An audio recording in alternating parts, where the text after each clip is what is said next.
In this episode, we have a man on that has dedicated his life to the fire department. This is what he loves. He loves serving people. But he was put in a position where he was told he's never going to be able to be on a fire truck again. Why? Because he's an alcoholic and he drank himself nearly to death. He was told on multiple occasions, if you continue to drink, you are going to die. Multiple times going into the hospital, multiple times coughing up blood. It didn't matter. He still drank like an alcoholic. Eventually, he was told he had to have a liver transplant, and he said no. But in this episode, you're going to see what recovery can truly do for you. I know you're going to love this. Enjoy the show. Here we are, Real Recovery Talk. I'm your host, Tom Conrad. In today's episode, we've got Stevie Buckets. Why do they call you Stevie?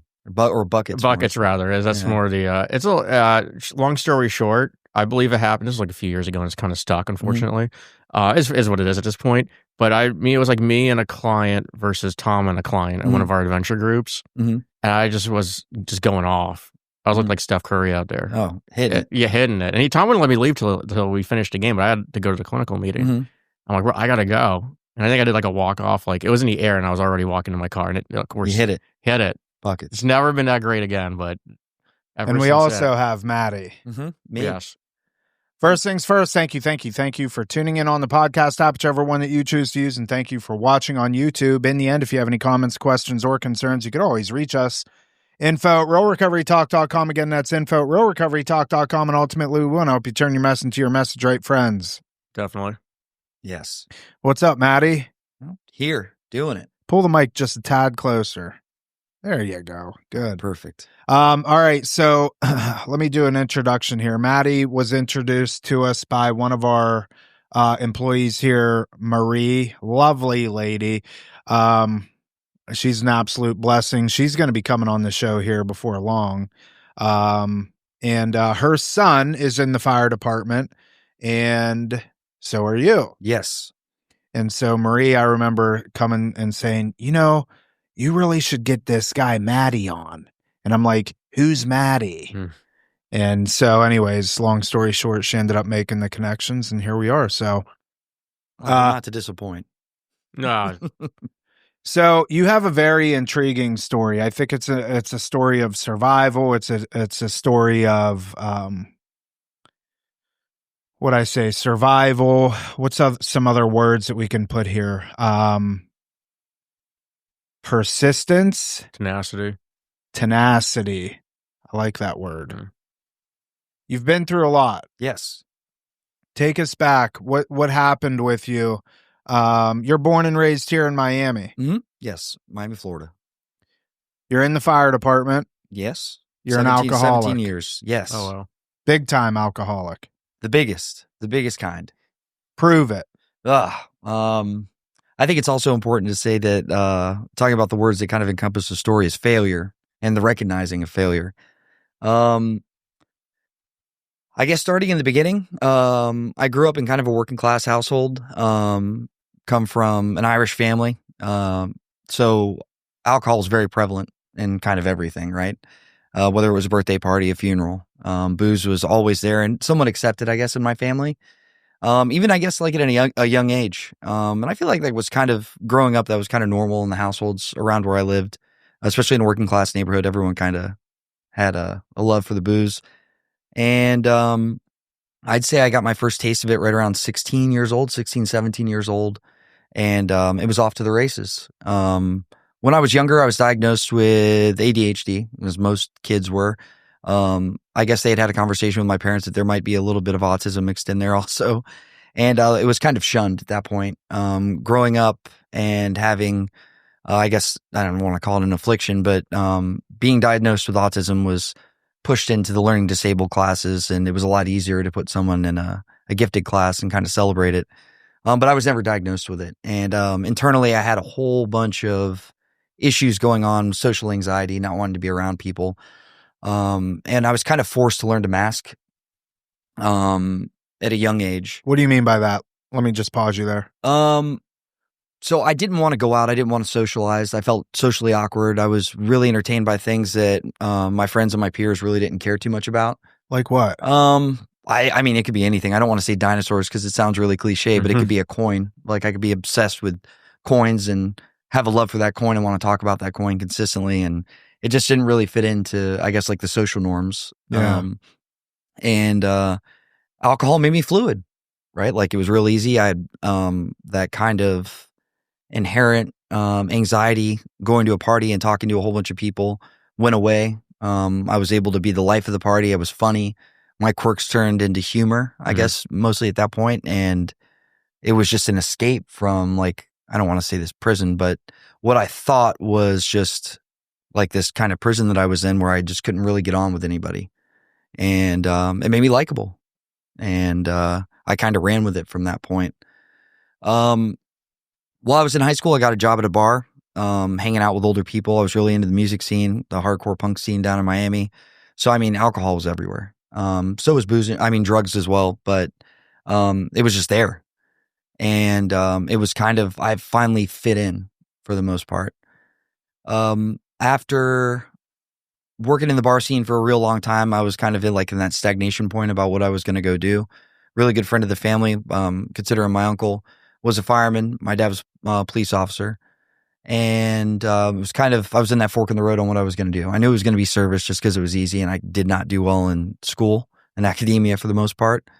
And we were having that conversation about what I was going to do. And Tony was telling me, he goes, well, you like hanging out with your friends? And I was like, hell yeah, I do. And he's like, you like sleepovers? And I was like, yeah, of course.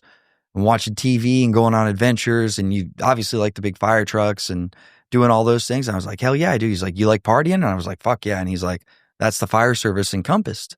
And then my dad was kind of looking at me and he was like, yeah, don't be a cop, man. We get none of that stuff. No one likes us. And so it was kind of an easy transition. Did EMT school, did paramedic school, and then I was right on. I ended up getting a job in Marathon Fire Rescue down in the Keys. I worked down there for 7 or 8 years, and where drinking was something that I did, I guess, at night when I was getting off shift and doing those things, and it kind of just ran rampant because I had 48 hours off to just really hit it. And I kind of lived in my own world at that point. I was in Marathon. And the fire service is unique in the sense that you're with those people for a third of your life. And so everything is kind of celebrated, whether it be a promotional thing, whether it's a retirement, whether it's a line of duty funeral, all of those things just kind of gave me the keys to just get as hammered as I want all the time. And again, I got to be that person, right? The life of the party, funny, doing all those things. So we get off shift at 8 o'clock, 9 o'clock in the morning, Walgreens or whatever liquor store opened right around that time. And I could I could start drinking on the way to the next bar we were going to start celebrating our 48 hours off. Marathon kind of ran its course. At the same time I was in Marathon, I was playing in a band also, and we were doing tours and local shows. And that kind of facilitated the exact thing, right? That chaotic kind of, not rock star, because we weren't definitely not rock stars, but rolling around in a van, bringing stuff and going to bars, playing shows. It kind of just really let me live the way that I want to, which was completely chaotic, which was an escape from that normal anxious feeling that I had. And hey, everybody. This episode is brought to you by SoberLink. We decided to partner with SoberLink because it is a tool that we believe in. Now, here's a couple of things about SoberLink. Number one, it's not designed to catch you in a relapse. It's designed as an accountability tool. Now, there's a bunch of cool features with SoberLink that I think need to be discussed. Number one, it is tamper-proof. You can't mess with this thing. You can't break it. You can't fudge the results in any sort of way. It also has built-in facial recognition, so you can't just pass it off to your buddy and say, hey, will you blow in this thing for me?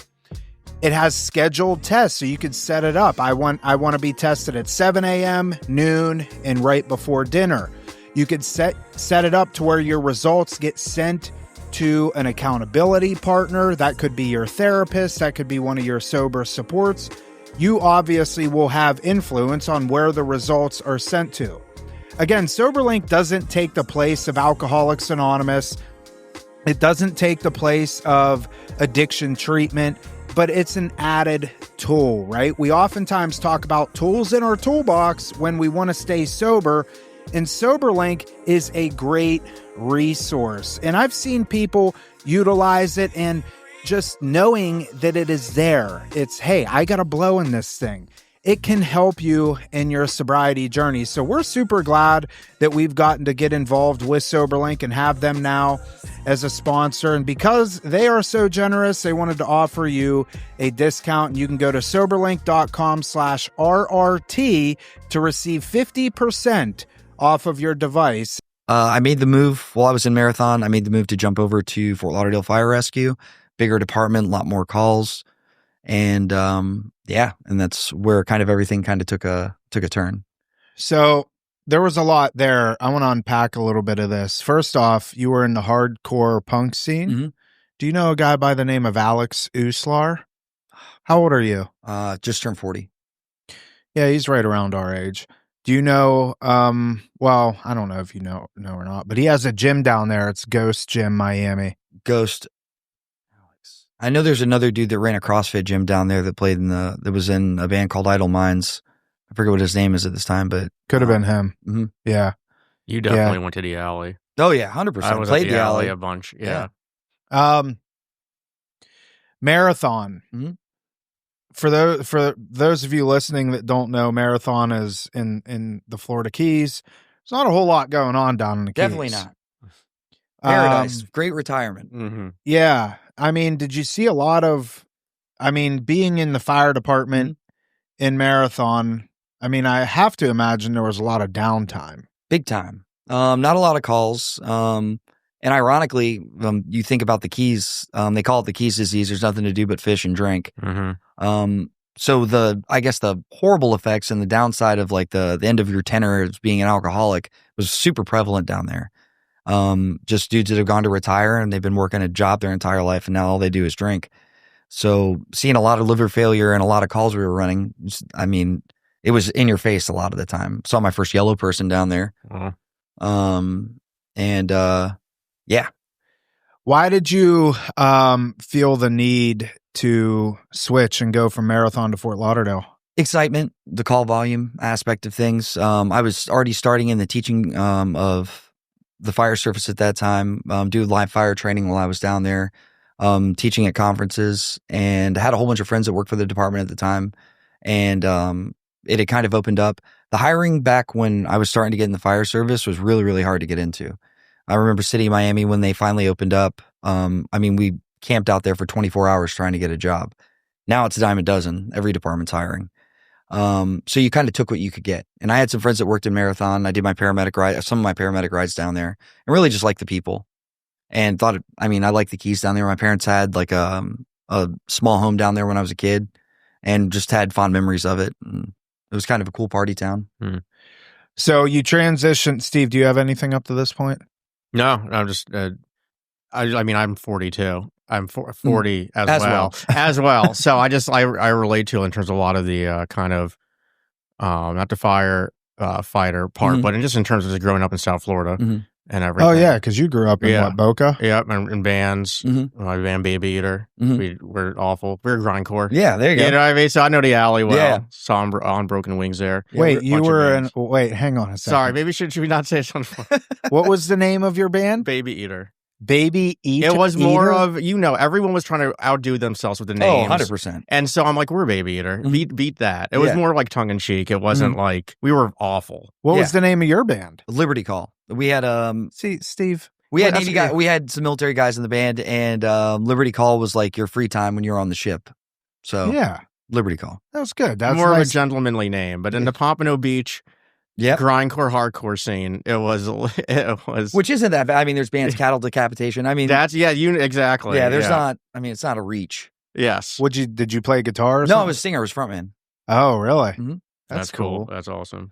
So what made you transition, or once you got into Fort Lauderdale, you said that's kind of where things really took off. Yeah, right towards the end of the tenor, while I was down in the Keys, I had one of my friends ended up passing away, and I ended up going to my first line of duty funeral.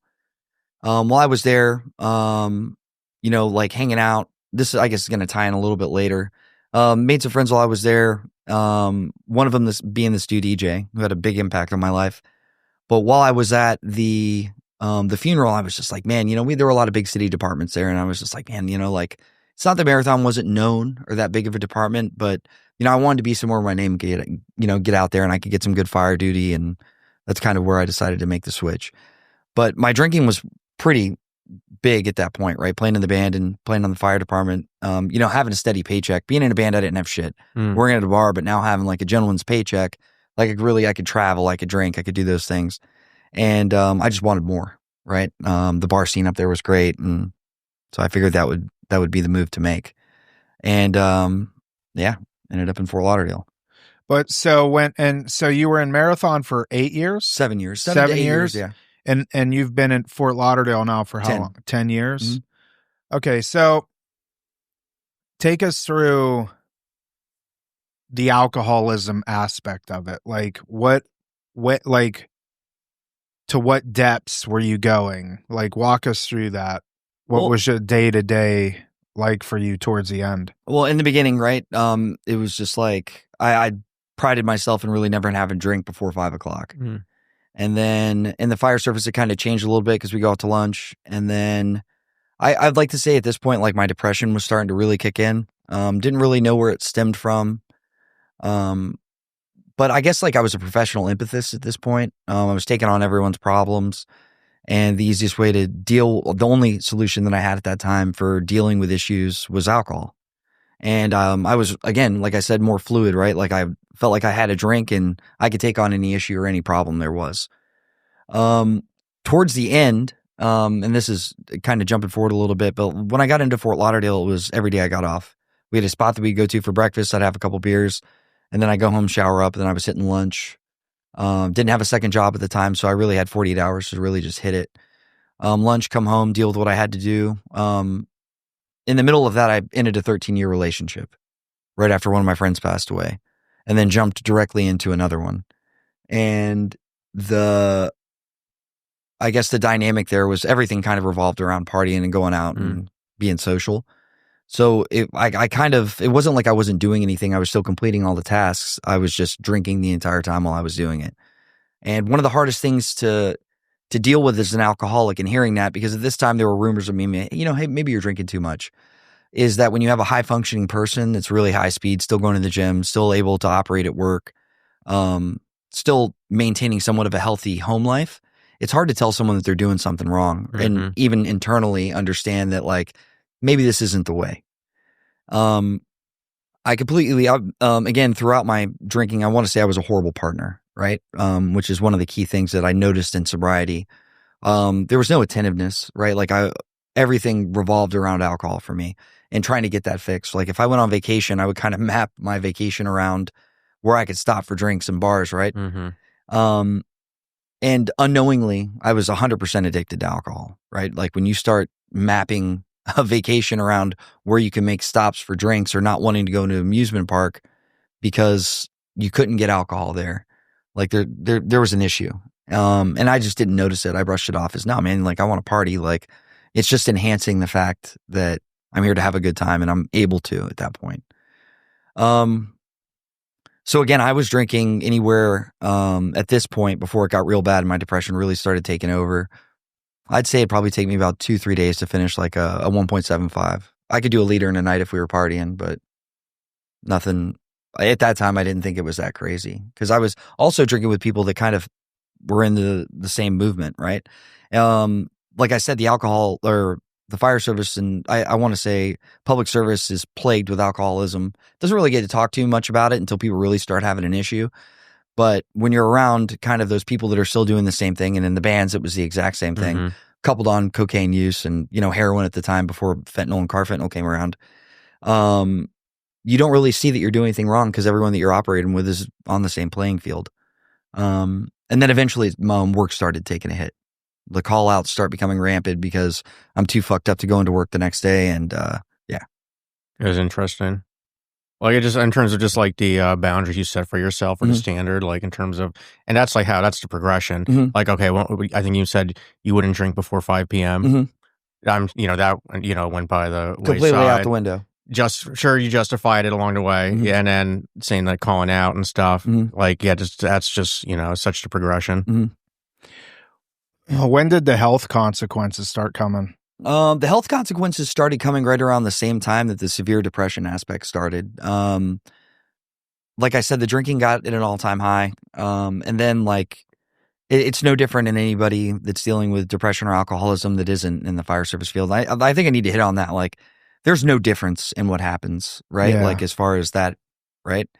So with the depression, the isolation started, right? And that started happening at work, where I was real outgoing, wanted to train and do all those things all the time.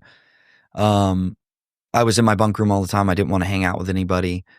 And right, like you go into this field, right, with the general knowledge or want to help people. And right when you're really not in a good place, that kind of starts taking a hit. Your tone for dealing with the mundane when someone's calling 911 kind of drops, and that patient care aspect or that bedside manner that you really pride yourself on having kind of goes out the window. And when that happens, you start becoming that liability at work, right? Because you're not in it for the best interest. I was trying to get through a 24-hour shift so I could get off and start what my purpose was. And my purpose at that time was to get fucked up all the time. And that work relationship that you have with people and the administration and everything really starts taking a hit. And then you start really getting on the level of possibly losing your job. And as far as the health stuff happening, obviously the generalized weakness, anybody who drinks all the time and doesn't drink enough water is going to have that kind of lethargic feel, but you kind of just blow that out of your mind. You're just, I'll have an Element or a Gatorade at that time and kind of just fight through it until I could get off shift. And obviously you have to think of, fighting fire and fully encapsulated with a whole bunch of bunker gear on and carrying tools, or even going on a medical call in a high stress environment. If you're not 100% up on hydration and all of these things, you're not going to act to where you need to be. And that started happening kind of early on. I want to say, like, anytime you come into work hungover, you're going to have a stressful day. But when I was needing alcohol, right, where the withdrawals and everything were starting to happen at work, I was getting the shakes, and they were obviously happening where I could not wait until it was 7:59 and I can get down to the parking lot and take a swill off the bottle. Like, that's where it started happening. The first kind of really big issue I had was I was spitting up blood. Once I started spitting up blood, I just kind of wrote it off as like my having, bad dental hygiene, right? Because you'll get on Google and you'll search or get on WebMD until you find something that supports the idea that you have in your head that this is what's going on. Right. And it could only be one article and 100 saying the exact opposite thing, but fuck it, I want this one. Yeah. And so I started having blood in my mouth, and I was having blood on my pillow. And I remember someone saying something because they went into my room to grab something, and I had my sheets off because I was washing my sheets. They're like, what the fuck is wrong? Do you get punched in the mouth or something? Were you bleeding? And I was like, oh, no. And on one case, it was like a little bit more blood, and I ended up going to the hospital. And that was the first time that I had someone tell me, hey, we ran your blood work, your liver enzymes were real high. We're going to do an endoscopy and see what's going on because we think that like this could be like a varice. And what's a varice? So in the beginning of it, you end up through alcoholism, you start getting something. And listen, don't hate me for this because doctors watching this are going to be like, he's telling this wrong. But I end up having what's called portal hypertension, which in turn will cause lining and blood vessels in your esophagus to rupture. And you hear about this in EMT paramedic school, and it's a really scary thing because someone that is suffering a severe esophageal varice kind of attack, so to speak, it's really, really like it's almost a death sentence. Because once those things rupture and you're continuously bleeding, there's no way of stopping it besides intubating someone, getting down into it, and then cauterizing those ruptured blood vessels. If not, it'll just free bleed. So when they went in there, they did, and I had, I guess, like a couple nodules in there that they were able to cauterize and the bleeding stopped. They were like, hey, you have an alcohol problem. Like this is an issue. So when I came back to the woman who I was living with at the time and kind of told her what the diagnosis was, she was like, listen, you're kind of not acting right. Like you're kind of, I feel like you're not there the majority of the time we're having conversation. You're just like kind of going into the garage all the time. you don't want to socialize, you don't want to do any of these things, like maybe you should go seek therapy. And that was my first time after I had that first one going to speak to a clinician for the first time. And something I didn't want to do, obviously. And being at this time, I guess, like the manipulator, this is my stage of manipulation and being an alcoholic. It was easy, right? Like, okay, let me go tell this clinician whatever they need to hear, come home and kind of lie to them, right? Like lying to therapists is like kind of how I got into the mental health game, and let them give me answers I want to hear, because I'm completely lying to them, lied about my drinking habits, how much I was drinking, all of these things, and come home and explain exactly what's going on. Now I made everybody happy and I can act the exact same way. So I started going to the therapist probably about once every 2 weeks, skip them here and there, like picking up an overtime shift, and drinking didn't change. I wasn't buying into the therapy bullshit, but I was going to appease, I could tell everyone at work I was going to see a therapist. I could tell my partner I was going to see a therapist, and I was still drinking the exact same way. And at this time, I'm starting to hide the drinking. Either whether I was going to buying nips, I was keeping a bottle of booze in the car, or hiding, like being a pack rat and fucking having my little cubby holes all around the house, where if I was stressed out or I had anything I had to go, I could go take a pull off a Jameson bottle or a vodka bottle and kind of just go on with my day. My health was starting to deteriorate. Again, that blood was starting to come back. And I don't know why at this point, right? Like being powerless, like I just couldn't rationalize in my head, even though I was a paramedic at this time and been dealing with medicine, what was going on, or that I needed to kind of take a break or kind of get some help at this point. But I worked an overtime shift. We had a really, really busy night, and we had something to go do the night afterwards, or that day afterwards. And I was going to shower up at 8:00 in the morning. And so I showered right around 7. And while I was in the shower, like I felt like my stomach hurt, and I coughed, and I just started coughing up blood, and profuse amounts of blood, like Linda Blair all over the place, naked in the bathroom, just throwing up blood in the shower. An alarmingly, yeah, a hard to ignore amount. Yeah, beforehand you could sit there and be like, oh man, maybe I had a fire Cheeto, that's why my spit's red, right? Hard to rationalize that amount of. But now I've got warm blood coming out of my mouth, and that is the craziest feeling. I can't describe that to anybody that's ever had that happening to them. It is, you go from straight. What did that taste like? Just iron, but it wasn't so much the taste of it, it was the fact that it was hot. It wasn't like it was 98.6 degrees in your mouth of just continuous blood. Wow. That's scary. So I ran out of the bathroom naked, went and banged on the captain's door, blood all over me, blood trail to the door. And I was like, hey, I need someone to take me. I don't know what's going on. I need someone to take me to the hospital. So they loaded me up in the gurney, and I ended up going into the hospital that we transported to at the time, right? So I've got all the nurses, all the doctors that I've been bringing patients into all the time, seeing me in this stage. So my first stint in the hospital, they're right in. I think I got 2 or 3 transfusions at this point to get that blood back to where they needed to. Endoscopy again, and they were like, hey, like this is the deal. Like you cannot drink anymore. And obviously now it's public knowledge, right? And let me pause you real quick. How long ago was this? So this is right around 2020 to 2021. Okay. So you would have been like 35. 35, Okay. 36 years old. All right. Yeah. Sorry, go ahead. So now it's public knowledge. At this point, right, like all my friends are being like, hey dude, like, and this isn't the first time this has happened in the community that is the firefighter world, right? Mm-hmm. So everyone knows what this progression looks like. Hey dude, you need to get into treatment. We need to get this fixed. And the success rate, just like in the normal world, once you get to this point, it's not that great, right? Like I'm heavily addicted to alcohol at this point, and inpatient rehab and inpatient treatment is the only thing that's going to kind of really make a difference. So I blew everybody off, right? Everyone, and I don't want to say are taking a blind eye to this, but at this point, everyone's just like, he's going to do whatever he wants. He's a grown man, right? We have going, and I'm going to move a little bit right here. We have a problem, I think, especially at work when it comes to like work-based addiction issues, is after talking to all my friends, right? Like when everything transpired and they were coming to visit me in the hospital, the resounding theme of everybody was they were apologizing for not saying something sooner. And they were like, man, we could have done so much. We knew there was an issue, but the reason we didn't say anything is because we didn't want to get you jammed up.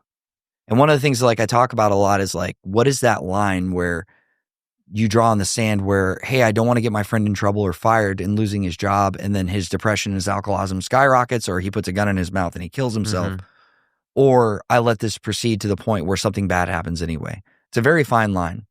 And it's hard when it's your friend that's going through this, right? It's easy to sit there on Monday morning, quarterback some other person that you've never met before. It's like, hey, why didn't somebody fucking say something about that? When it's your best friend and you're worried about them losing their job and losing their livelihood and everything, they kind of walk that line, and it's a dangerous line. And to be honest with you, I don't know when that is. I do now, right? When there's an issue, you need to say something and kind of intervene.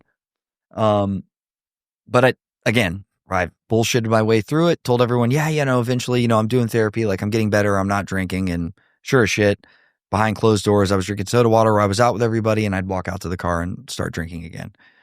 The straw that kind of broke that back, I got an off shift, and it happened again. I was laying at home, and I was laying in bed, and I started throwing up blood again. A guy who has been with me was captain of my department named Joe Fox, who is big on the peer support, or not really big on the peer support thing, but he's kind of a confidant and kind of somebody who gets the wheels in motion as far as rehabilitation is concerned and working with the program that our department sends people to.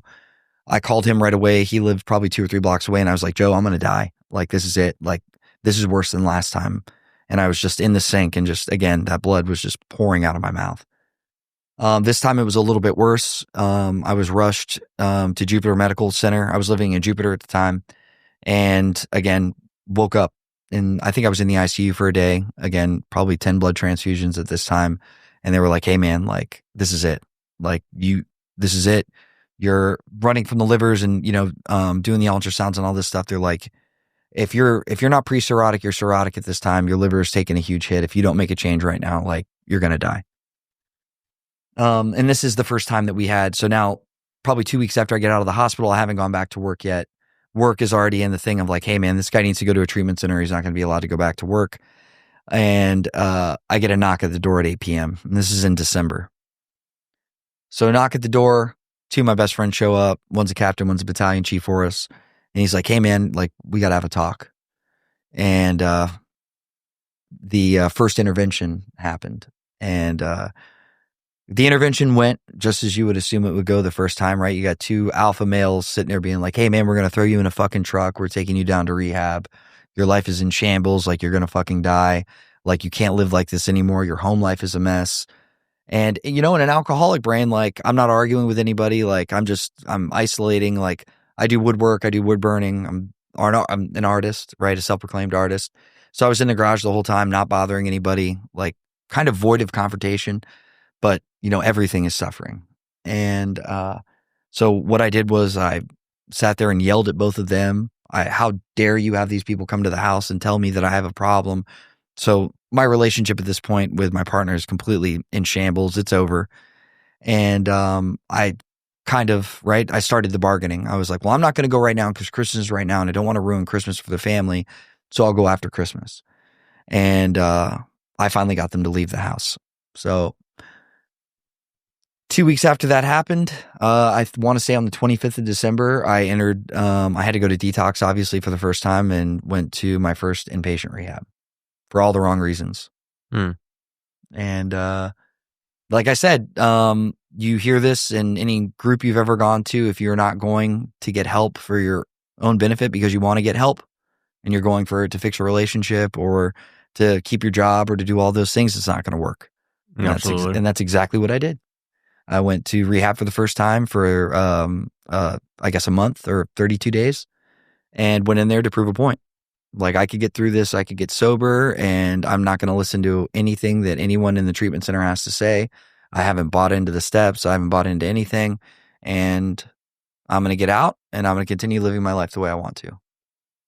And then everything got real, real bad. So, like I said, I didn't listen to anything in treatment. I went through the EDMR and everything. And even through by proxy, not wanting to do things, I could tell things were getting better, but I still didn't want to buy in because I was afraid to lose that life that I thought I wanted so bad, right? Like, well, that's been like your safety since you were 16, 17, like you said. How could I have a Yeah. holiday? How could I enjoy a sporting event? How could I go out with my friends? Like, now you're telling me I can't do any of these things, or I can do those, but I can't have the one thing that I thought was keeping me, I guess as an entertainer, so to speak, right? Because I had built this kind of persona of the dude that was super fun, loud, obnoxious, but the life of the party. And now you're telling me I have nothing to that. And I was so scared of reverting back into that adolescent that didn't want to do anything, didn't get on with anybody. And I was afraid that entirety that was me was going to be gone. And it was a brutal thought, but I was also on the scientific side insanely addicted to alcohol, and I just couldn't shake it. And I got out, and like you have that pink mist or pink cloud getting out of rehab and being sober and lucid for the first time. And I tell people about it. It's like, man, like as bad as I wanted to drink, it was kind of neat waking up, getting 8 hours of sleep. And I had a routine when I was in the facility, right, where I was eating breakfast. I had three squares a day, and I had a place to sleep, and I had air conditioning, and I had all those things. And the biggest lie that I kept telling myself that like while I was in this bubble that was inpatient rehab, life was on a standstill on the outside, right? Everybody had stopped and was waiting for me to get out. And as soon as I got out of treatment, they were going to be so excited that like I had been saved, right? Like I had undone I had made up for all my wrongs that I have done while I was an alcoholic. And when I get out, everyone's going to be super happy to see me. Life's going to be great. Work's going to accept me. My relationship's going to be back to like this beautiful thing that I thought it was. And that was the exact opposite of what happened. I got out of treatment. Hey, I don't think it's a good thing that you come back to the house at this time, right? So at 36 years old, I was having to go live with my parents who I hadn't lived with since I was 17 years old. Not so much the stigma, but the fact that I had gone to rehab and I was an alcoholic obviously played a role at work. Not that my friends weren't awesome throughout the entire time, but like I think that I had this vision of everyone looking down on me at this point, right? Because now like I have this fucking disease, it's out in the open. And like in a field where you have to trust everybody, someone who's not on point all the time, right, is not someone you want to work with. And I prided myself in being high speed and really into training and all these things. And now I thought of myself as this lowly person that wasn't going to be able to compete or have, that buy-in from the other members that were on the department. And I couldn't process it. And what happens, or what is my only medication, so to speak, when I'm starting to feel this way and everything's not going my way? It was right back to booze. And right around this point, coming out of there and realizing, one, that I couldn't drink anymore, right? The health aspect of things. My relationship was over. I felt like I had started to isolate even more. My depression was at an all-time low, and this is when I started thinking about killing myself. And the rumination, and I guess the ideations just went crazy at that point. I had throughout my tenor of depression and alcoholism, like there were moments in my life where I was just like, man, like, I don't know if I can, hold on anymore. Like, would it be so bad if I killed myself? Like, I'm really starting to screw with other people's lives at this point. I feel like I didn't have any worth.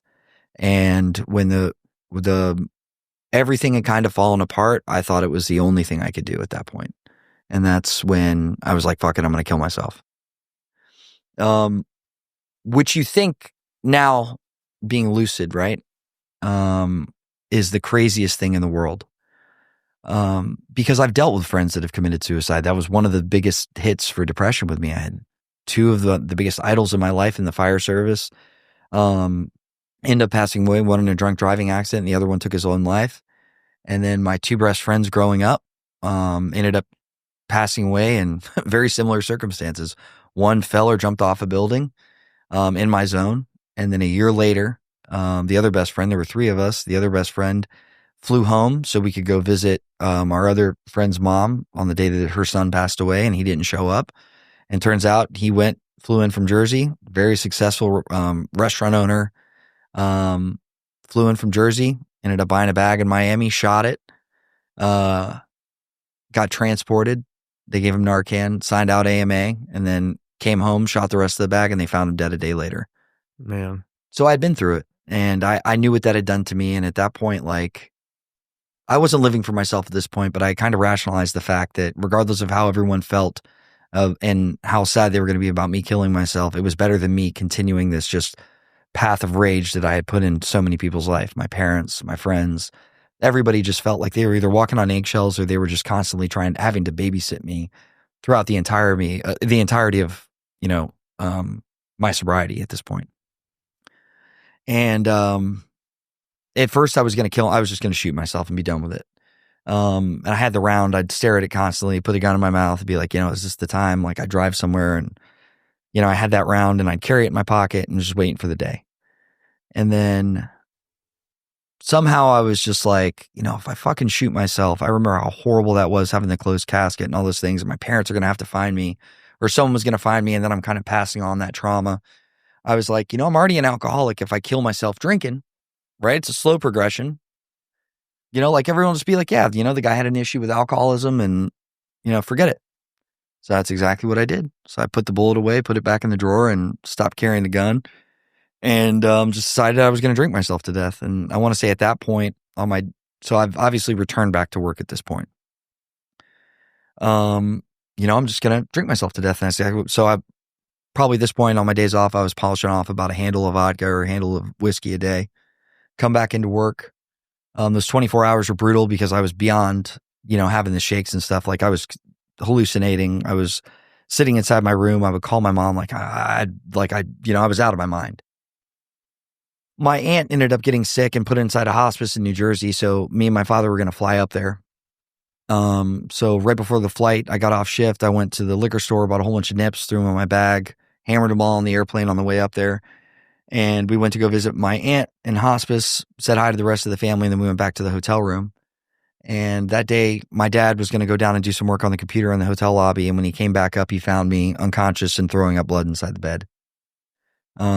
He called 911. He shook me. I ended up waking up a little bit. I was like, hey man, just pull me off the floor, pull me off the bed, right? My inner medic took over and I was like, put my legs up. So he put my legs up on the bed. And now I'm laying on the bed, throwing up blood. An ambulance gets there. They get me onto the stretcher and, get me into the back. I ended up waking up briefly inside the ICU, and talking to a nurse, and she was kind of, not so telling about what was going on. What ended up happening was the hospital I was at in Vineland, New Jersey couldn't stop the bleeding. And I had to be flown from Vineland to Cooper's.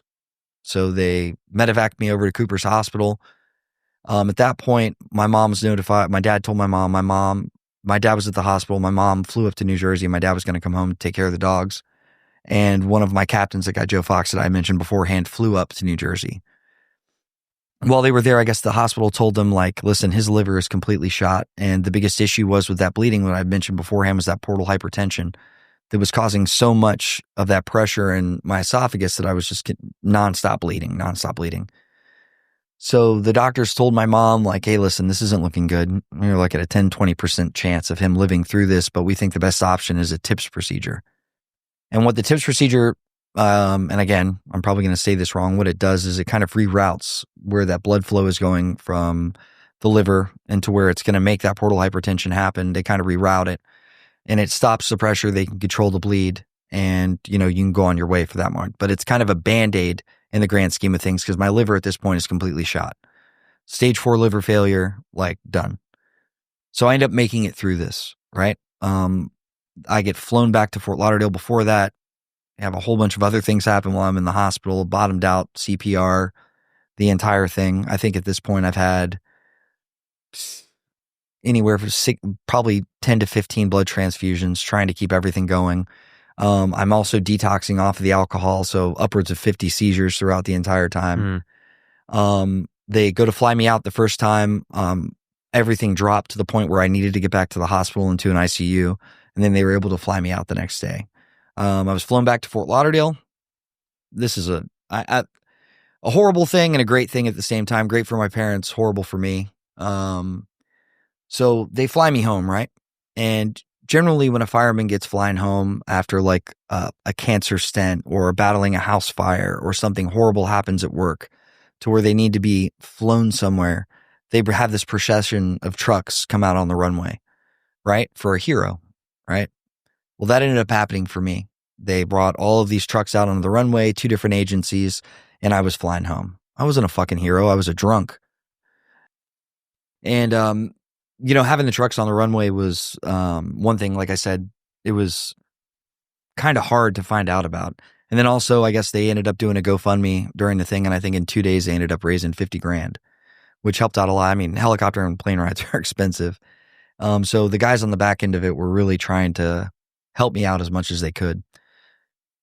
I ended up getting into Broward General Hospital, which is that same hospital that I went to the first time that I had an issue.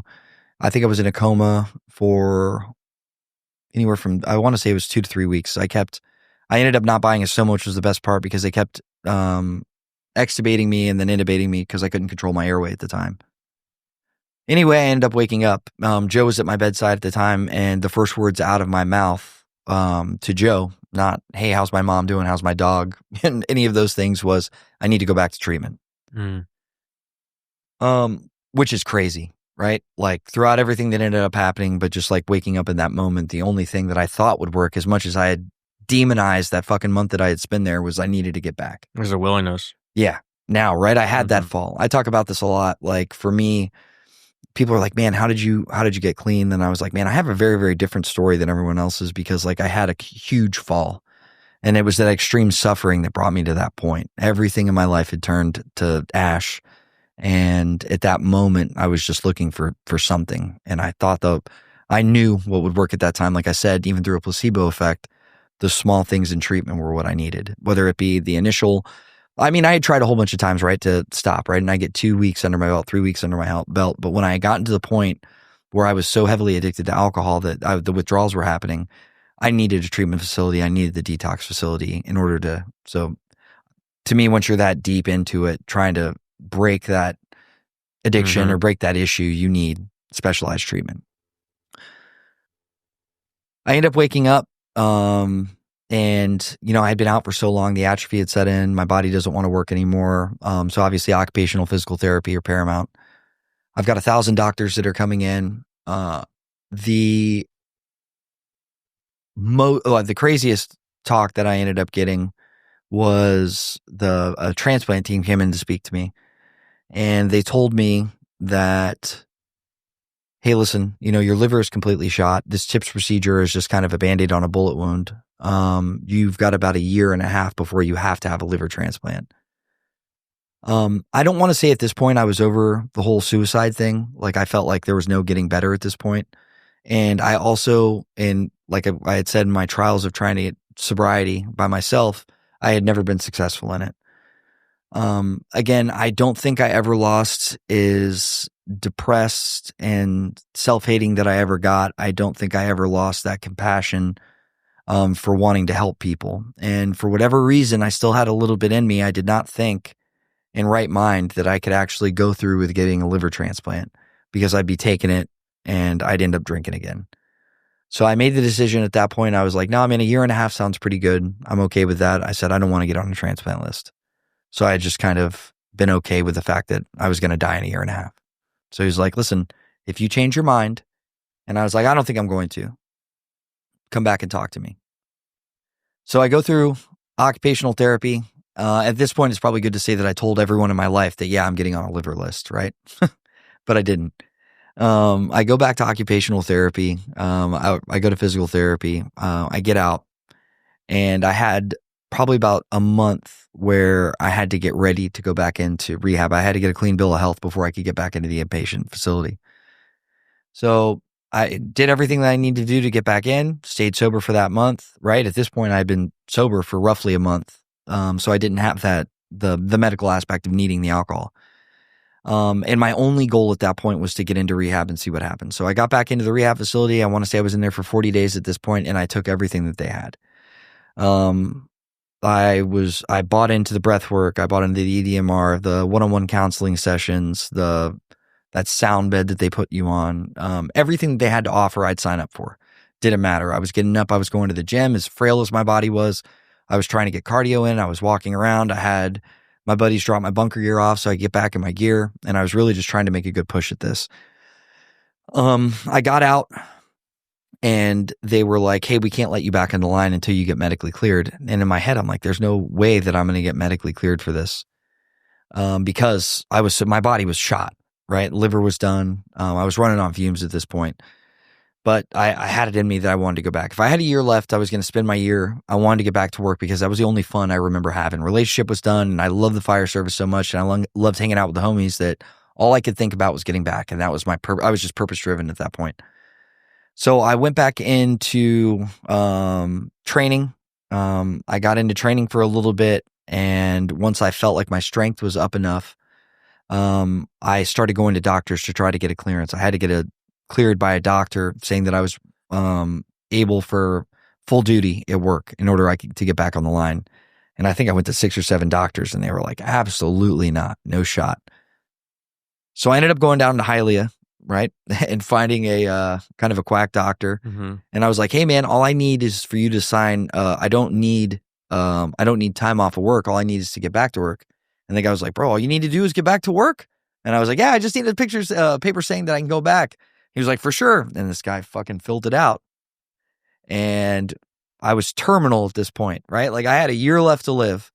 And they signed this paperwork back. I brought it back into HR, and I was like, hey man, this is what you guys asked for. This is it. And they were like, all right, back on shift. And it was crazy to think that with a year left, I didn't want to travel. And I had money saved, I didn't want to travel. I didn't want to do anything cool in the last year. All I wanted to do was go back to work because that was my happy spot. And I got back to work, and it was horrible. My body was completely failing.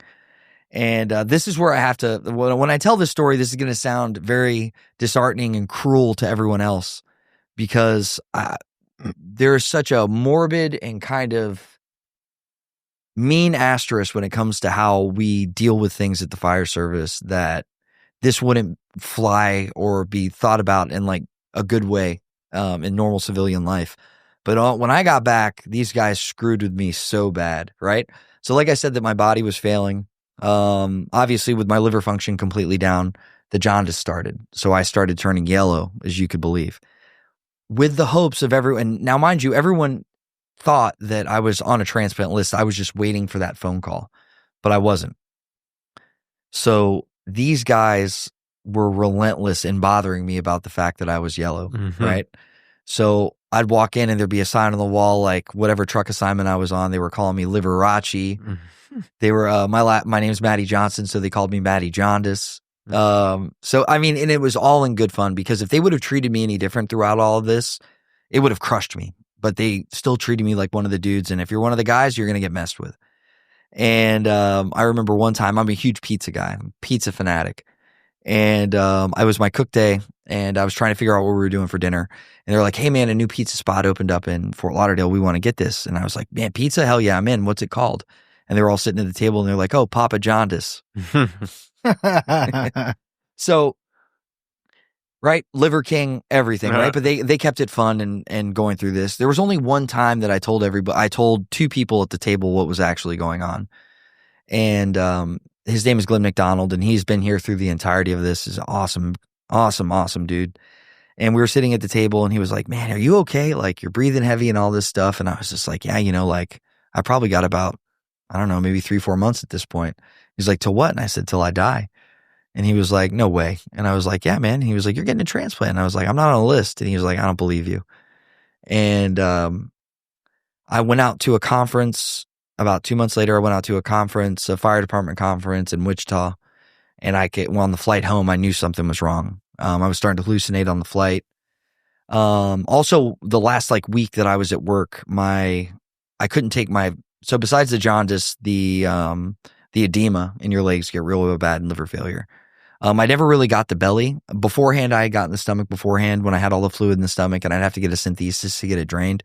But kind of the precursors was someone who's in liver failure will be obviously the jaundice in the skin turning yellow, the yellowness in the eyes, really bad edema in the legs and the lower body, because your liver can't function, so all that fluid is kind of dropping into the bottom parts of your body, and the yellowing of the skin. So it was so bad towards the last month of my working that I couldn't take my work boots off while I was at work, because if I did, my thighs and my calves, there was no difference in size because there was so much fluid draining into my legs. I'd have to sleep with my feet completely elevated when I was at home, especially, but I was at work. It was just so everything could drain back in and I could pee it out. But for the most part, everything was in my legs. I get off that flight and I'm like, man, something's not right. So I go to get blood work done. And at this point, I had kind of been self-diagnosing myself and self-medicating myself through the medications that were originally given. And so I finally went into the gastro and got my blood work done. And I remember I was out to lunch and I get a phone call saying, hey, this is so-and-so from gastro. You need to go to the hospital right now. And if you do not go, you try to make it a transplant center. And I was like, holy shit. So I drive to Cleveland Clinic and I get down. I called the doctor who had been with me the whole time. His name was Dr. Roach, and he's our medical director. And he was under the assumption that I was on a transplant list also. But I call him. I'm like, hey, doc, listen, I'm going to the hospital. I'm not on a transplant list. This is what's going on. And he was like, listen, I'm going to call everyone down there and let them know what's going on. So I got to Cleveland Clinic, which he worked at the time. They have a transplant center there. It's amazing. The people there are all wonderful, beautiful people. I got down there. They met me at the ER. They brought me in, did a 12 lead, got blood. And by the time I made it into the emergency room bed, there were 7 doctors in there. When I got in there, one of the doctors walks up to me. He's like, hey, Maddie, what's going on? I spoke to Dr. Roach already. And I was like, yes, sir. And he was just like, the fact that you're still awake at this moment boggles us. My ammonia levels were off the chart. I think my hemoglobin at this time was at 4. Everything was crazy. My albumin was low, like nothing. All of my numbers didn't facilitate me being awake and alive at this point. They go, looking at your numbers, you should have been unconscious probably about a month or 2 ago. And I was like, okay. And he's like, listen, I'm not going to sugarcoat this. You're in the medical field. There's nothing we can do at this point besides get you comfortable. And I was like, hospice, here we are, right? So it's hospice. So now I had to make one of the hardest phone calls I ever made in my entire life, when it was to tell my parents they need to come to the hospital. So my parents get to the hospital. My mom's like, hey, so what's going on? And I was like, it's not good. Like this is where I'm at right now. And she was like, well, you don't have anything to worry about. You're on a liver list. Now you're to the point where you have to get a liver transplant. And I was like, I didn't get on a liver list. And she was just like, so I had to watch my mom and dad kind of die right at that moment. Their firstborn there's nothing they can do. The doctors have already said there's nothing they can do. I haven't been on a list, and here we are. The craziest part about this, right? Talk about purpose, and I'm going to hit on purpose a lot. My purpose in that time period was to kind of rebuild. I had 1.5 years left to rebuild, kind of right all the wrongs that I had done for so long, whether it be my addiction, the way I treated people, everything. All I wanted to do in that time was go out in a better standing than I was before I ended up having that horrible medical issue. I stayed sober that entire time, the entirety of it, because I had a plan. Like all I wanted to do was get through this year sober, die sober, and in my head was just, go out on good terms. During that time when I worked, everything that I had got in the inpatient rehab facility was calling people, talking to the right people. I had fallen in love with being alive again. As awful as my body and my physical shape was, my mind was better than it had been, in 20, 30 years. And I couldn't believe it. And I had never wanted to live like I did in that moment before, right? All those times, and I again, thinking about me wanting to kill myself and all those things, that year of sobriety, right? Even though I knew I was going to die, that year of sobriety completely had changed my mindset on what I wanted for myself. And now I was like out of options, right? I had always been someone in my life where there was wiggle room. If I could find wiggle room, I'd expose it and I kind of move on to the next thing. Whether it would be like, oh man, I'm kind of in trouble at work. Well, let me take this angle on it and boom, I was back to normal. And kind of like my alcoholism, the exact same thing. I kind of wiggle around until I could get my way. And now like that was it, right? The Reaper was there and he had fucking said, this is it. You're going to die. So I'm in this room crying. It kind of subsided at this point. My mom's like, well, what do you want? What's going to make you more comfortable? And I was like, nothing. I don't even know. And Dr. Roach walks into the room. Dr. Roach is the head of the emergency room, but he's also our medical director for Fort Lauderdale Fire Department. And he walks in the room. He's like, hey, so how you feeling? And I was like, oh, well, doc, it is what it is. And he looks at me and he's like, do me a favor and don't die tonight. And I was like, okay. And in my head, I've been running like this for the last probably 5 or 6 months. Like I didn't feel any different. I still felt horrible. I was like, all right, I'll try not to die tonight. And we kind of had a laugh about it, and they ended up getting me a room.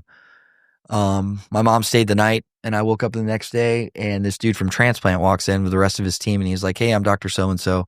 Listen, the only reason that we're here is because of Dr. Roach, and we don't think that there's any significant, like, we don't have any reason to be here. You're too far gone. But he wants you to get looked at, and we're going to run you through all the tests to see if you're a candidate for transplant. And he was like, this test usually will take up to 5 to 6 months. You need to knock it out in 4 days, right? And he's like, going to be like, there's a good chance that you're going to pass away through the entirety of this test because it's real, real hard. And it's going to be really hard on your body. And you're so far gone that we don't think you're going to make it out of it. And I was like, they were like, do you want to do it? And I was like, send it. Hell yeah. Let's go. So the next 4 days were miserable. They were horrible. Lots of blood tests. I was too weak for a stress test, so I ended up having to do a cardiac cath, which was horrendous because the pain medication they were giving me so that they could do the cath to go through my heart and check all the chambers to make sure my heart was healthy enough to do transplant. The IV ended up blowing halfway through it, and the doctor was like, hey man, you're really sweating while they were doing the cath. And I was like, I'm in so much pain right now. I can't tolerate it. And he was like, well, it looks like the pain medication didn't get in. I can pump you full of it right now, but your pain threshold's all the way through it. He's like, you're going to have to suffer through it, but you will not get the transplant unless we finish this. And he was like, listen, I want to give you this liver. Just let me finish it. And it was horrible. It felt like every chamber of the heart they were going through, when they would occlude it, I would have a heart attack. It was horrible. I end up getting through cath, all the blood work. And the only way I can describe how it feels once you've gotten through all the tests, it's like you're on Survivor Island and all these asshole doctors come around in their cloaks and there's this fire pit and they get to decide whether or not you're going to live or die if you get on the transplant list. I remember being in the bathroom and a couple of my friends were there, my family was there, and they're like, hey, yeah, we're so-and-so from Transplant. We want to talk to you. And we wanted to let you know. And I'm like, and they're like, wait, he's in the bathroom. So I come out of the bathroom. I'm like, all right, what do we got? And they're like, you made it onto the transplant list. Right? And they're like, that's not saying that you're going to get a liver, but it's saying that you have a shot. And I was like, I'll take it.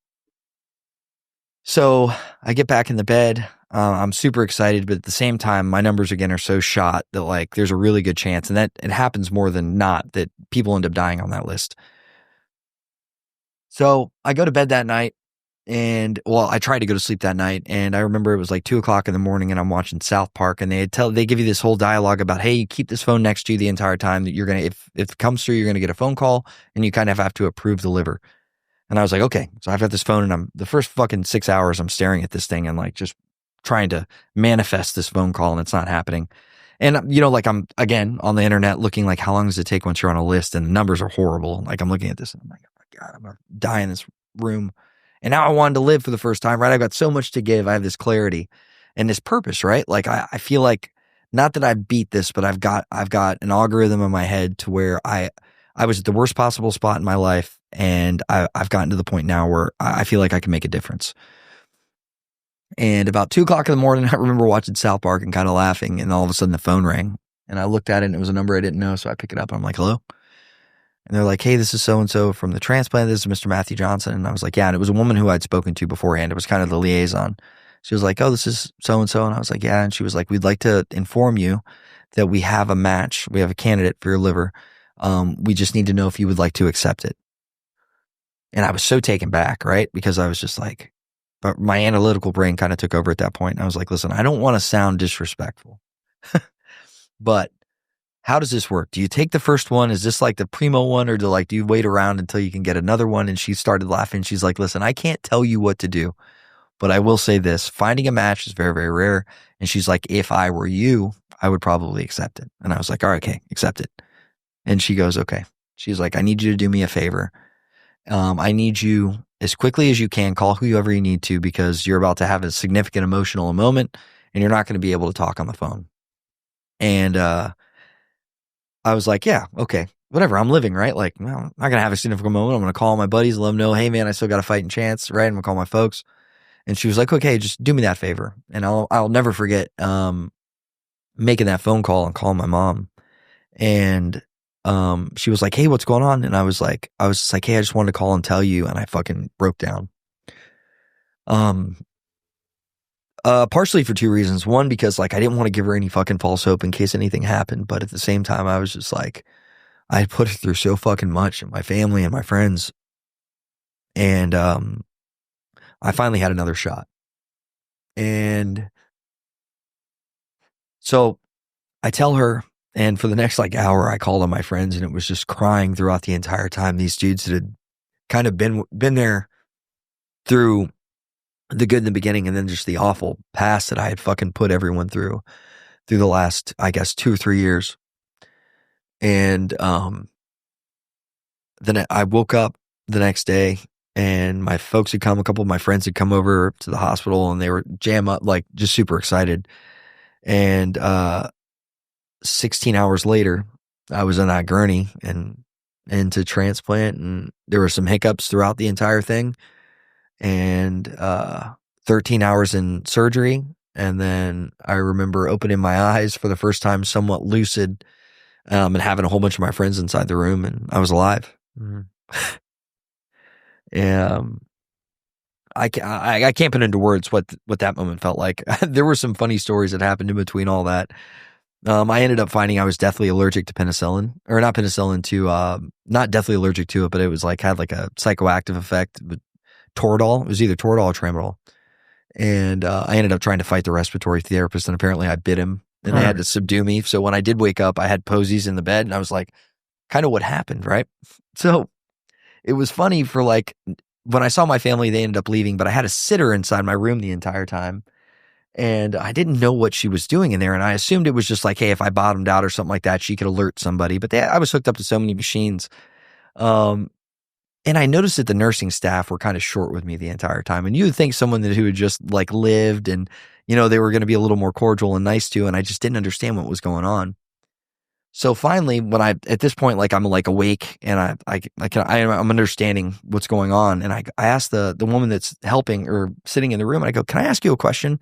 And I go, is there a reason why the nurses are kind of angry with me? And she goes, well, you were kind of really mean when you were coming out of sedation. And I was like, oh my God, for real? And she was like, yeah. And she was like, you said some really nasty things to these women. And I was like, oh my God. And I was like, how can I fix this, right? And I've worked being on the fire department in the hospital system for a long time, and nurses love coffee and nurses love donuts. So at this point, they give me my phone back. And so I went on Uber Eats or Postmates or something and spent like $300 or $400 on coffee and donuts. And I asked the aide that was in there, she was a young girl, and I guess she was like a nursing student that just got stuck having to watch me. And I was like, hey, when all of this stuff gets here, can you just bring one of the boxes in and let me write something on it? So I got the box, and I was like, hey, this is so-and-so in ICU bed number 1. Hey, listen, I'm not a dickhead. I'm really, really sorry about the way I treated you. It was the sedation. Please enjoy this coffee and donuts. I'm really sorry.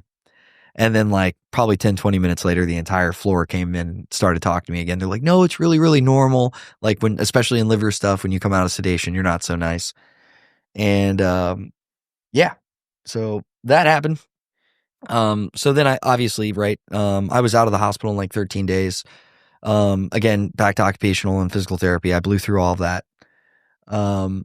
The resounding theme in the hospital was talking to Transplant, and the rest of my doctors is like, hey, so what are you going to do now? Right? Like, you obviously can't be a fireman anymore. And I was like, oh, man, like, I really don't know. Like, before I was in the fire service, I was bartending, and I don't think that's the fucking best job for me to go back to at this point. And, so, you know, I got out of Cleveland Clinic, and obviously going back through my steps, and I went back to the gym, and obviously talking to a counselor throughout the entire thing. And I started making really big steps as far as my recovery was concerned after transplant. So one of the steps, I come back in to speak to Transplant, and they come in, and the doctor was like, hey, so what are you planning on doing? And I was just like, I don't know. I've been going through my retirement and seeing like how I can, like there was PTSD that I could claim, and, all these different avenues that I could go through. But I was like, man, like I don't know. Like my art's not good enough that I could just sit there and be a starving artist for the rest of my life. But I'm not concerned about it. I'm going to figure it out. And he's like, you don't want to be a fireman anymore? And I was like, you told me that was off the table. You're right. Because there's so many things that go into transplant, right? It's not just like if your body can physically handling it. when you after transplant, you don't have an immune system, right? So the threat of getting an incurable disease through bloodborne pathogens or airborne, being constantly around sick people, is super, super high. And because you're on these immunosuppressant, if someone's sick around you, right, there's a good chance that you're going to get sick right afterwards. And I was just like, wait a second, there's a chance? And he was like, yeah, I think with you, I think there possibly is a chance. You just he originally said, give me a year. And I was like, okay. And this is probably 6 months into this. So I go, can I go back to work right on light duty? And he was like, yeah, I'll sign you off back to work to light duty. So I got my foot in the door and I went back. I presented all my paperwork, and everyone at work is just ecstatic, right? They're like, man, there's a shot you're going to come back. And I was like, yeah. I go, but I'm going to be back a year from now. I'm not going to be back a year from now. I'm going to be 6 months. Give me 6 months. And so I go right back into the training bureau, and it was awesome because I had 5 of my best friends in the world that were in training at the time. And we had 2 recruit classes that we had to put through. And we do like a 3-month training for recruit classes to get these guys up to par with our standard operating procedures, our fireground stuff. And it's just it's boot camp pretty much for the fire department. And, like slowly but surely, they were just like, all right, you can go to training, but you're not putting your gear on. And I was like, okay, right? Because I've got all of these stitches in, and my abdominal wall is completely shattered, right? So I have to let everything heal. But slowly but surely, I'm starting to run PT with these guys, and I'm working out with them. And now I'm slowly progressing. And now it's like, all right, maybe I'll put my gear on when I'm not at work. So now I'm rucking, right? Putting the weight on my back and going for rucks and doing all of these things. And at the end of this 6 months, I'm like, man, I'm back. Now I'm starting to throw ladders. Now I'm going to the live burns. I'm doing these things. So I tell work, I'm like, hey, I'm ready to come back to work. They're like, you're not coming back to work until we can get you signed off to full duty. Well, I know how full duty works. So I call Transplant. I start talking to a PA, and I'm like, hey, listen, obviously my job specifications have changed, but the department needs this signed so I can stay where I'm at. And I was at training at the time. And she was just like, oh, okay. And she looked at it and she was like, full duty, what does that mean? And I was like, well, full duty for the training bureau. So she writes me this letter of, hey, Mattie Johnson is signed off and cleared for full duty on October 13th at this time, signed, right? It was Friday the 13th. Well, I knew that if I had that paperwork, as soon as I submit that paperwork, they were going to transfer me out of training and put me back on my fire truck. So I reported to duty. So I had the transplant on September 28th. I was back at full duty at work on October 13th the next year, on Friday the 13th, which was kind of cool. Mm-hmm. Big horror movie buff, so it was kind of neat. And here we are. Wow. That's crazy. You didn't go to the Hialeah doctor No, I didn't go back to him. Okay. They knew that was a scam. Yeah. So a lot to take in. That's incredible. I mean, that's incredible. That's what it's all about right there. Well, when you text me and said, how long does the podcast normally last? And I said an hour. Mm-hmm. We're well past that. Yeah. Sorry about that. No, this is great. So, Steve, do you have anything? You start off, man. I'm just taking it all in, bro. Obviously there's beauty through struggle and all that. It's beautiful. How we kind of talked about that. It's not like you're still like, oh, I loved your all the trauma. No, that was just a beautiful, just inspiring, man. Yeah. Absolutely. That's what it's about right there with recovery. So you had, if I was listening correctly, you had 4 of those esophageal bleeds. 4 of those, 3 of which I just, and this is a direct representation of the insane thinking that we have. Mm-hmm. I mean, you know full damn well that this is a direct result of alcohol. But yet we continue to go back to it. And then having the mindset of, being in a position to where I'm okay drinking myself to death. That's a scary place to be. It's sick. Yeah. For normal people that don't understand addiction, they don't understand alcoholism, they can't wrap their heads around this. But this is a direct representation of because you're a very good guy. I mean, we don't know each other outside of the hour and a half we've been together. That's not who you are. No. And to be taken to that place is like unbelievable.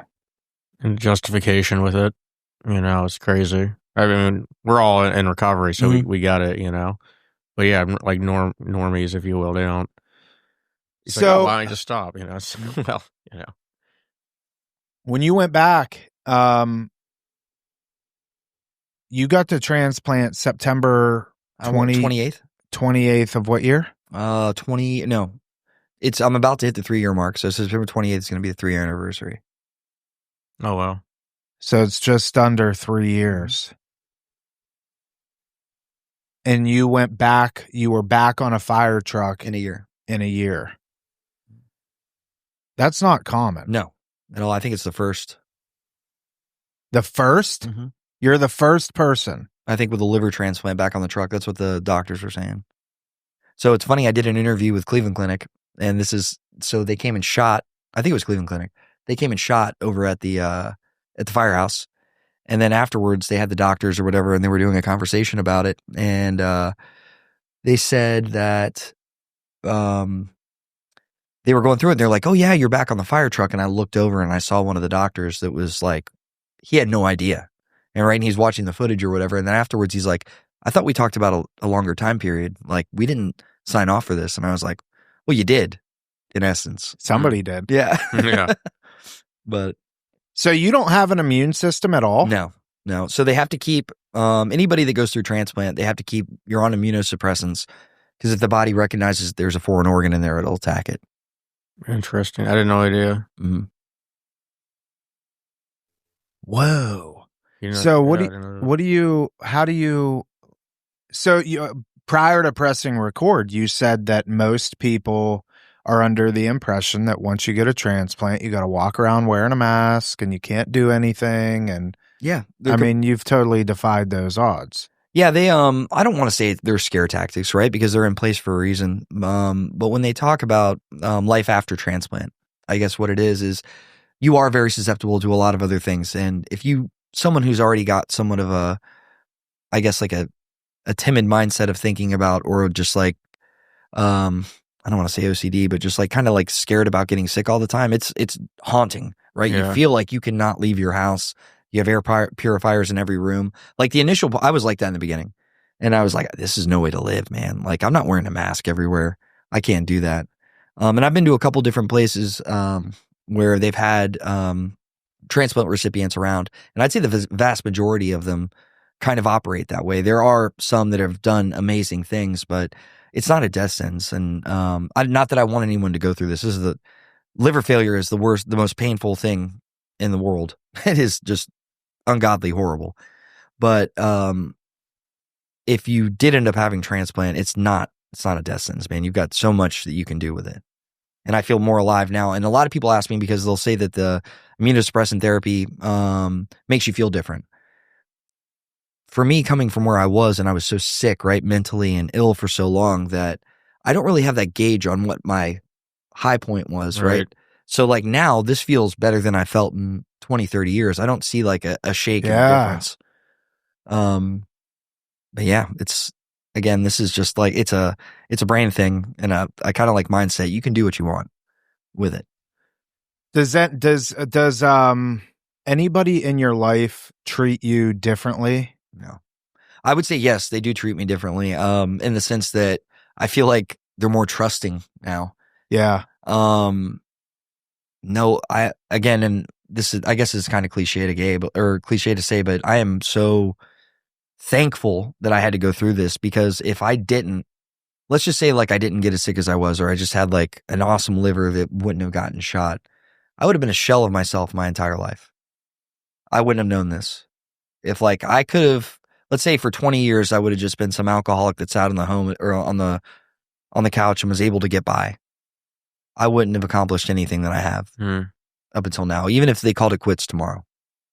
I joke around saying like, yeah, I'm a good fireman.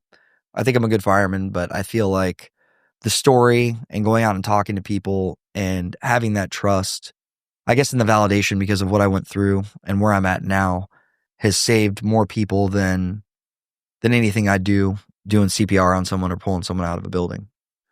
I wanted to ask you that, like, has people, because you have a story of recovery, you have a story of redemption. Has people, how many people are, and I've known this in terms of first responders, substance abuse is a very prevalent. Have you been able to impact other, I guess fire departments and stuff like that, and how so? I would say big time. I want to say that the biggest issue that you have as far as peer support in the fire services is sometimes the guys aren't willing to have that conversation, especially with people that work on their fire department. Everyone knows what that's like, sitting there and completely revealing yourself and all of your issues to someone that could possibly have like a detrimental effect to you at work. There's always that like gossip factor, right? Like if I tell this person that like I'm thinking about killing myself or I have an alcoholic problem and it gets around the fire service, then my entire life is impacted. So it's easier for me to keep this shit in and not do that. I think that my willingness to be so open about this, because like for me, it's like you hear my name, it's like my luggage got to the hotel beforehand. They're like, oh shit, that's the guy that had the liver transplant. He had an issue with alcohol. He was suicidal, all of those things. So I want to say that the vulnerability of my story, and just my purpose now is to just fucking help, right? That is my life now at this point.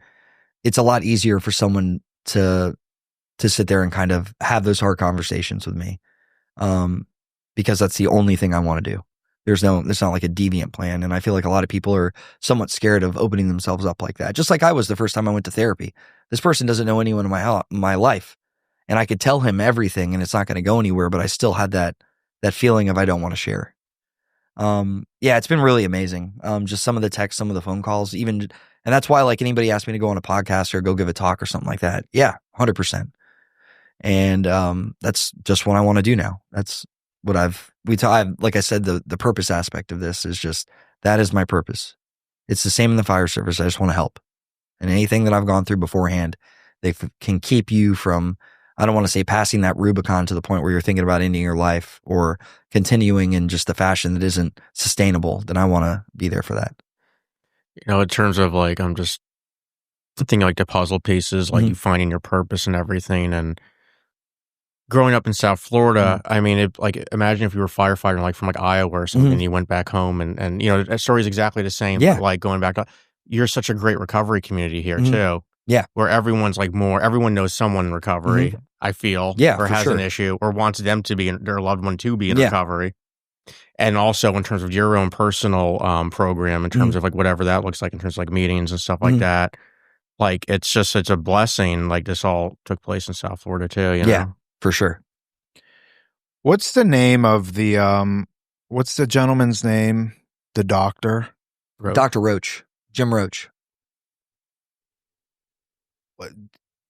He's part of the fire department? He's our medical director. So if you run an EMS based, or not EMS based, but if EMS is encompassed in your fire protection, we work under a doctor's license. So you have to have a doctor that kind of oversees medical protocol, all of those things.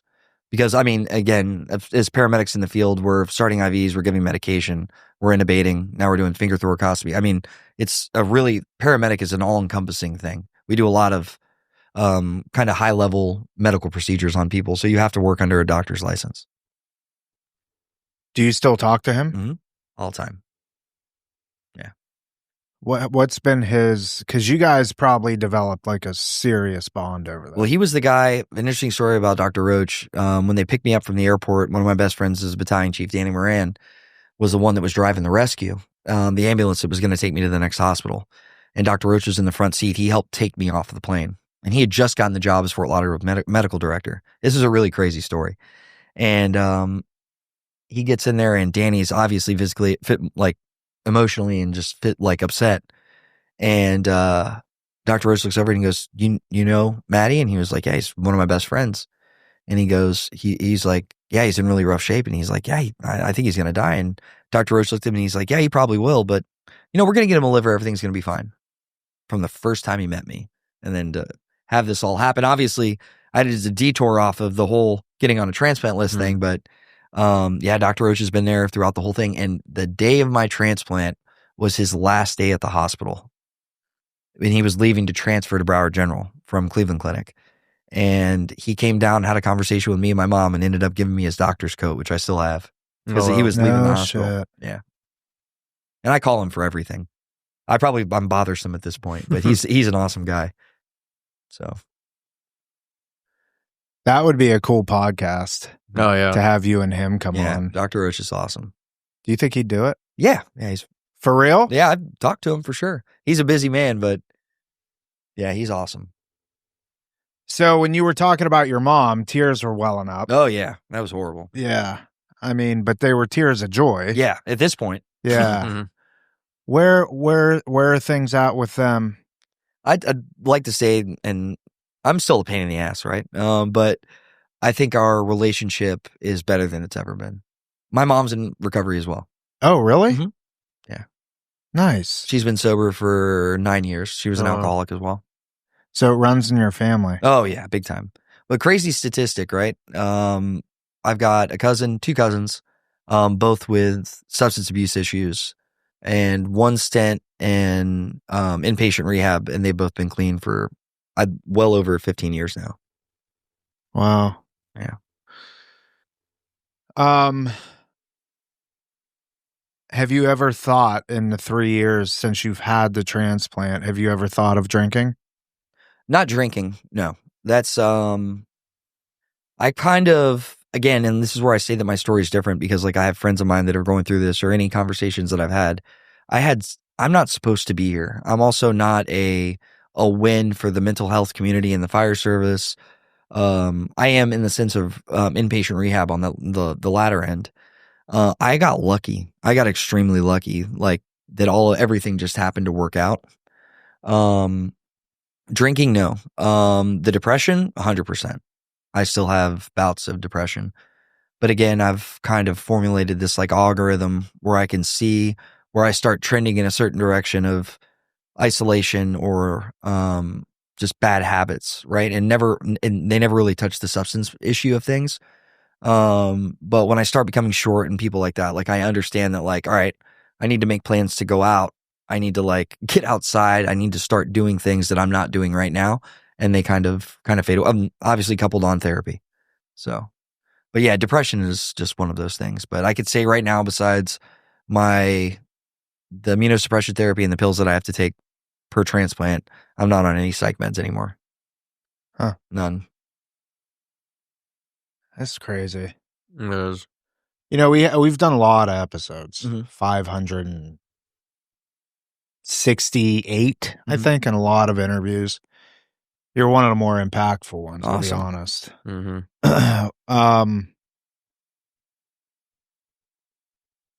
What's the plan moving forward? So I've been doing 6 feet over is kind of I've kind of stuck to somewhat of a morbid thing. So 6 feet over is kind of the name of kind of my spiel for the most part. So I did shirts and stuff like that when I originally got done and started sending shirts to buddies that have gone through tough times and have made it out. And whether that be cancer, substance abuse issues, like a fucking horrible accident, anything like that.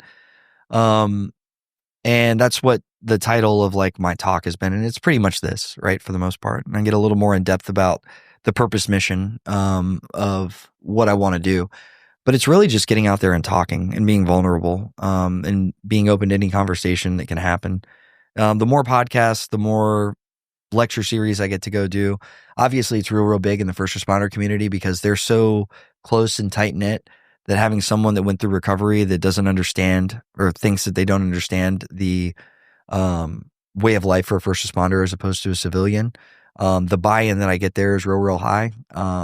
And again, I'm an instructor. Like I teach on the national circuit for fire instruction and lecturing and all of that stuff. So to have someone who works on their level, that went through all of this, I kind of get a lot of the buy-in for those guys. So that's like my main target audience. But essentially, we know someone who's in recovery is the same civilian, military, first responder. It's all the same steps that we have to take to get better, and just a little bit different things. But just keep talking and telling everyone my story. It's called 6 Feet Over. Mm-hmm. Do you have a podcast? No, I haven't done one. No, it's always been a thing. The fire service podcast is kind of oversaturated. And again, not too many people that are in the fire service are willing to tell their stories as far as that's concerned, right? We're a very tight-knit community, keep it in-house kind of thing. So the guys that do go and talk, it's very, very few and far between. And God bless them when they do. But yeah, but you don't have to talk to just first responders. No, I mean, again, and so the other idea that I was, milling around with stuff is like, it started off with keeping to the 6 feet over thing is like, you're still here kind of thing, is going out and doing like little Vice segments on people that have made it through just really terrible things in their life. And not just talking about the fire service, just people that have overcome addiction, overcome cancer stents, stuff like that. But really hitting home, seeing like, I want to not just portray them in like an interview with like talking about the fire service and all of those things, but I want to like get home and shoot with like their family and what their life looks like now, nice backdrops, stuff like that, things that are impactful, that are kind of like nice to watch and hear the story at the same time. You need to do that. Yeah. What do you need to make that happen? I have no idea. I've said I'm a fireman and I like to paint, so that's pretty much it. I have no idea as far as editing is concerned. I can use CapCut and stuff like that, make funny videos, but besides that, probably just some more training on filming and those things. I'll help you. That'd be awesome. Oh my gosh, there's like, I have a lot of questions, but we probably need to wrap this up. So living in Miami, no children? No children. Any relationships? Yes. Probably the healthiest relationship I've ever been in right now. Oh, good. Yeah, she's amazing. Nice. Oh, I know what I wanted to ask, and this is kind of morbid, but you're okay with morbid. Yeah, I like morbid. Yeah. Not as much as Baby Eater over here. I know. Yeah. It was more of a joke name, to clarify for the people at home. It wasn't like we were serious. It was more just everyone had the horrific names. I get it. Yeah, you got it. Yeah. You had to be there. Yeah, you had to be there. Yeah. Do you have a different life expectancy than 100%? Yeah. But I don't buy into any of that bullshit. I met a dude that had and the thing to think about now is obviously medicine and has progressed to the point where who knows how long. But I met a dude that got his transplant in, I want to say, the 80s and still kicking. That's great. 45 years. Yeah, that's the thing. I mean, I think a lot of it is mindset. I think that we can talk ourselves into sickness. My daughter, she just got diagnosed type 1 diabetes, would have been January of this year, and she's only 7. Jesus.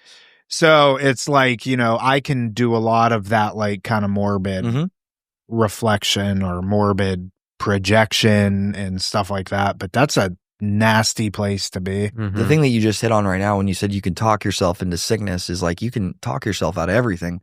I talked myself out of help and recovery for as long as I needed, or talking myself out of the way that like life could be better than it is right now. To think that we just sit there and we're okay with the fact that everything in our life is going horrible and we're willing to change every aspect of it besides the drink or the drug or anything is insanity. It is just, and I can't think about it now because, not that I'm past it, because I don't think you ever get past it, but I just, that way, it's so foreign to me now that I've got some clarity in my life. Wow. And seeing what it yielded, right? A healthy relationship for the first time, probably the best work relationship that I've had ever in my entire life, like where I feel like I'm someone that can be counted on. Still crazy, right? I still do my things and stuff, right? And have my quirks, but everything in my life got insanely better. Everything. There's not one. I could still go out with my friends and have a good time, right? Holidays are still enjoyable. I mean, at this point, like I could still do things that weren't possible in the beginning, but since I've got some time under my belt, like I can do now. And I was so afraid of losing all those things. And now those things that I was afraid of losing when I was a derelict are 1,000% better. Everything, every aspect of it. Food tastes better. Like my bills aren't crazy. I can go on a cruise now and I'm not spending an extra $1,000 on a drink package. Yeah. Has anybody ever had 2 liver transplants? Yeah, definitely. Really? Rich people. I want to say rich people. That's crazy. It should be like you get one. That's what I thought it was. Yeah, well, I think I don't know. Again, like I said, money, the monetary issue has got to have something to do with it. But that's the other thing too with Transplant. The percentages of people not drinking, especially if it's cirrhosis induced liver failure to transplant, are horrible. Because it's not like, again, life still happens after sobriety, right? And again, after transplant, it's traumatic, right? And your life changes a lot in that aspect. And if we haven't broken that crutch of alcoholism or addiction prior to that, that's why they have that 6-month standard. Yeah. And I was a year and a half, right? You're gonna, as soon as shit starts going wild or anything like that, you're gonna revert back to alcohol. And the craziest thing is we'll justify it too. 100%. You know what I mean? Well, so this is a funny story, right? I was going to this, I love food and I love rich people food. So like if there's a cool chef coming into town and he's doing like spot at a restaurant, I want to go have it. And so there was, after the fact, there was this guy and he was known for bourbon bread pudding. And I know it's all cooked out. And I was kind of past that in my head and I hated bourbon to begin with. So I didn't think it was going to be a trigger for me. But I called anyway, because you have like for the first year out of transplant, you can call and be like, hey, is this okay? And I just wanted to make sure that I wasn't going to interfere with like my eating recommendations, right? Because like there's a whole bunch of stuff because of the medication you can't eat. And it sucks, right? Because I was a sushi fiend. I can't have sushi anymore. Damn. And grapefruit, and I love grapefruit juice. But those are two with the medication tacrolimus that I'm taking that I can't have. So I call this number and I'm like, hey, I'm post-liver transplant, a year out. I'm just calling because I wanted to try this. Is it okay? Right? And it was to check and see if it was okay per the medication. And she says on the phone, she was like, well, honey, you had a transplant. You know you can have a couple drinks. Oh, man, no. And I was like, ma'am, thank you for that. But I think that you should possibly screen your calls a little bit better. Because if I was in a different way about this, I would have taken it a little bit different. You ran. And I would have ran with it. Yeah. But thank you very much for your input. That's wild. She should be fired. You're just educated. But I see what you're saying. Yeah, that's crazy. That's wild to me.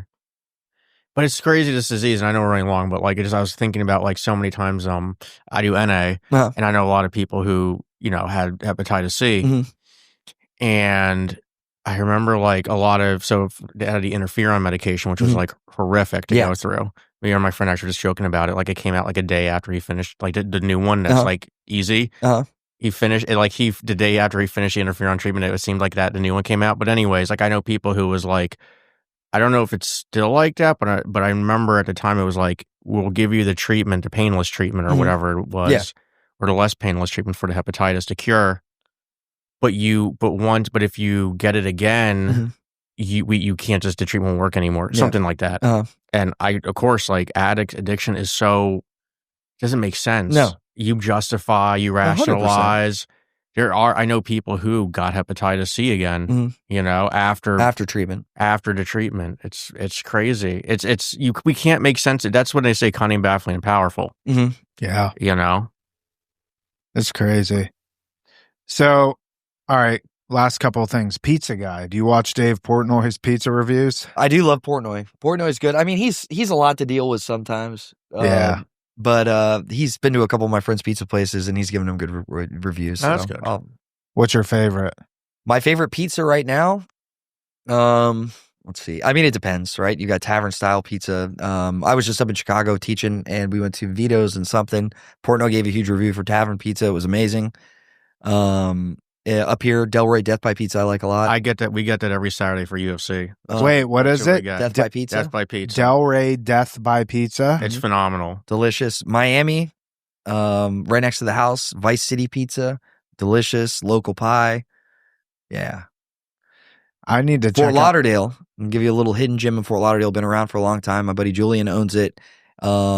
Riverside Market. That one's great too. Riverside by Broward. Yeah, that one's phenomenal. Riverside Market. It's actually, I'm not a big on like anything. Like I'll eat it. Like I like pepperoni and sausage, but they're like chicken. It was like chicken. It was like ranch barbecue chicken something. This was years ago. I still remember it to this day. Delicious. Yeah. What do you get? Just cheese? I'm a pepperoni. I'm like a classic dude, but like I'll mix it up every once in a while. I need Supreme or whatever. If we go somewhere that's got like Vice City has got like a brie and fig, and I'm not like big on that, but like it's amazing, and it's Detroit style deep dish. So sushi and grapefruit, are those about your biggest? It's got like an adverse reaction to tacrolimus. Are those your the two things mainly you can't eat? Yeah, for the ones that really hit home, because like sushi, whatever, for the fish thing, and I have cheated. I can't say that. I have done. If I go to a really high-end sushi restaurant, I might have something. But for the most part, I'm not having public sushi anymore. Yeah, fair enough. Yeah. $5 Ruin Wednesdays. everything over some $5 freaking- Wednesdays is not a thing. But yeah. Peruvian food's probably my favorite food in the world, and I was really into ceviche, and can't do that anymore. So that's the biggest hard to say. But I mean, I'd trade that for where I'm at right now. So you can't have seafood at all? No, I can eat seafood. Okay. Yeah. It's just got to be cooked. Yeah. Okay. But one thing I do, and this is I'm probably going to jinx myself after saying this, but like they want you eating well done steak, and I cannot eat a well done steak. I'm a medium rare guy, so I still do that. I wonder why that is. Just the bacteria that could possibly still be in not heating the meat to the temperature it needs to be. Okay. Yeah. No. Yeah, I'm with you there. Yeah, I can't do that. No, you might as well just chew your shoe. Yeah, there you go. So your artwork, is that available? Like, usually I just do it for my friends and stuff. I'm really into wood burning and stuff like that. So I do, it's called pyrography. So I do plaques, signs, different things like that. Anywhere people can check it out? Yeah, just my Instagram, Maddie the Goonie. Maddie the Goonie, Matty. I'd have to look at my phone, but I think it's like an underscore. If you search Maddie the Goonie, it'll come up. Okay. Well, dude, this was fun. Yeah, it was great. We got to have, seriously, open invite. And Dr. Roach. Yes, I feel like that would be great. If you can make that happen. Yeah, that'd be really cool. So, Steve, any final thoughts? Oh, man, thank you for coming on. That was awesome. Freaking highlight of my day. Thank you guys for having me. Yeah, dude. Awesome, Maddie. Thank you. Thank you. All right. That is it for this episode of Real Recovery Talk. Thank you for tuning in. In the end, if you have any comments, questions, or concerns, you could always reach us, info@realrecoverytalk.com. Again, that's info@realrecoverytalk.com. And ultimately, we want to help you turn your mess into your message. That is it. We will see y'all later.